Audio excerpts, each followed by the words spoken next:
السلام علیکم۔ Global news کے ساتھ میں ہوں احسان بلوچ۔ پہلے ایک نظر ہیڈ لائنز پر۔ بھارتی سیکرٹری خارجہ نے کہا ہے کہ دیرینہ مسائل کے حل کے لیے پاک بھارت مذاکرات ضروری ہیں۔ محکمہ تعلیم ڈیرہ کی مشتہر پوسٹوں کے ٹیسٹ اور انٹرویو ملتوی کر دیے گئے۔ ڈیرہ میں 4 شوگر ملز ہونے کے باوجود کاشتکاروں سے گنا نہیں لیا جا رہا۔ اور سابق کپتان سلمان بٹ نے کہا ہے کہ ICC کے فیصلے سے اتفاق نہیں کرتا۔ اور اب ان خبروں کی تفصیل۔ بھارتی سیکرٹری خارجہ نرملا راؤ نے پاکستان اور بھارت کے درمیان دیرینہ مسائل کے حل کو سارک مذاکرات کا اہم حصہ قرار دیا ہے۔ ان کا کہنا تھا کہ مذاکرات میں کھلے ذہن اور تعمیری رویے کے ساتھ شریک ہوں گے۔ پاکستانی سیکرٹری خارجہ سلمان بشیر کا کہنا تھا کہ ہم یہاں کسی خاص مسئلے پر بات چیت کے لیے نہیں آئے بلکہ بہت سے دوسرے مسائل بھی زیر بحث لائے جائیں گے اور امید ہے کہ مسلسل مذاکرات کا سلسلہ چلتا رہے گا۔ پشاور ہائی کورٹ ڈیرہ بینچ اور سروس ٹریبیونل کے احکامات کی روشنی میں محکمہ تعلیم ڈیرہ کی جانب سے مشتہر کی گئی پوسٹوں کے ٹیسٹ اور انٹرویو غیر معینہ مدت کے لیے ملتوی کر دیے گئے ہیں۔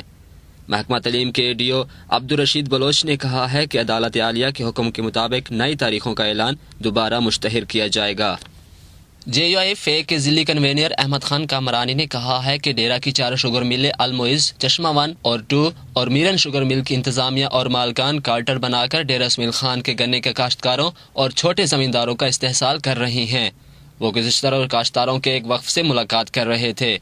انہوں نے کہا کہ ڈیرہ میں شوگر ملیں اس معاہدے کے تحت لگائی گئی ہیں کہ کاشتکاروں کے مفادات کا خیال رکھا جائے گا اور ملازمین کی بھرتی میں مقامی لوگوں کا کوٹا 40% ہوگا، لیکن اس معاہدے پر عمل درآمد نہیں کیا جا رہا۔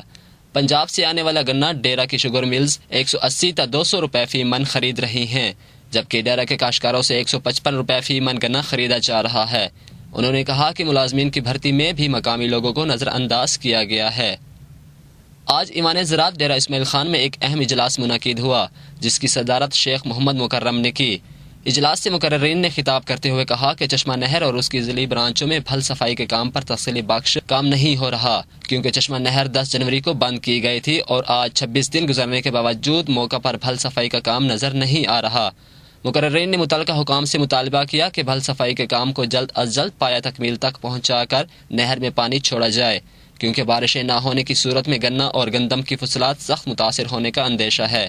مقررین نے کہا کہ سیلاب کی وجہ سے ضلع ڈیرہ کو آفت زدہ قرار دیے جانے کے باوجود یہاں آبیانہ اور زرعی ٹیکس وصول کیا جا رہا ہے۔ انہوں نے صوبائی حکومت سے آبیانہ اور زرعی ٹیکس معاف کرنے کی اپیل کی۔ اور اب ایک نظر سائنسی تحقیق پر۔ برطانیہ میں ایک تحقیق سے ثابت ہوا ہے کہ نیند کم آنا ایک بیماری ہے جس کا علاج کرانا ضروری ہوتا ہے۔ ایک تحقیقی ادارے کی جانب سے جاری کردہ رپورٹ میں کہا گیا ہے کہ نیند کی کمی کا خراب رشتے، توانائی کا کم ہونا اور توجہ مرکوز کرنے کی استطاعت ختم ہونے میں ربط پایا گیا ہے۔ یہ بات پہلے ہی معلوم ہو چکی ہے کہ صحیح طریقے سے نیند آنے سے ڈپریشن، قوت دفاع میں کمی اور امراض قلب جیسی بیماریاں جنم لیتی ہیں۔ اس سے پہلے برطانیہ میں ایک جیسے سے پتہ چلا تھا کہ برطانیہ 30% لوگ انسومینیا یعنی کم نیند آنے کی بیماری میں مبتلا ہیں۔ اور اب ایک نظر کھیل کی خبروں پر۔ سابق کپتان سلمان بٹ نے کہا ہے کہ وہ ICC ٹریبیونل کے فیصلے سے اتفاق نہیں کرتے۔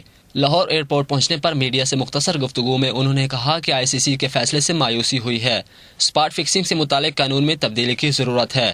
انہوں نے کہا کہ جج نے خود کہا اسپاٹ فکسنگ پر قانون نہیں بنا، اس میں ترمیم کی ضرورت ہے۔ سلمان بٹ نے کہا کہ تفصیلی فیصلہ آنے کے بعد وہ آئندہ کے لائحہ عمل کا اعلان کریں گے۔ اور اب موسم۔ ملک کے بالائی علاقوں میں بارش اور برف باری شروع ہو گئی ہے اور متعدد رابطہ سڑکیں بند ہونے سے لوگوں کو مشکلات بڑھ گئی ہیں۔ گلگت بلتستان کے ضلع غدر میں بدھ سے جاری رہنے والے برف باری کا سلسلہ ہفتے کو تھم گیا، تاہم ہفتے کی رات سے ایک بار پھر برف باری شروع ہو گئی ہے۔ ملکہ کوثر مری میں رات گئے برف باری سے موسم مزید سرد ہو گیا ہے۔ شمالی وزیرستان کی تحصیل رزمگ اور تحصیل شوال سمیت ملحقہ علاقوں میں برف باری شروع ہو گئی ہے، جس کے بعد متعدد رابطہ سڑکیں بند ہو گئی ہیں۔ اسی کے ساتھ ہی گلوبل نیوز ختم ہوئی۔ احسان بلوچ کو اجازت دیجیے۔ اللہ حافظ۔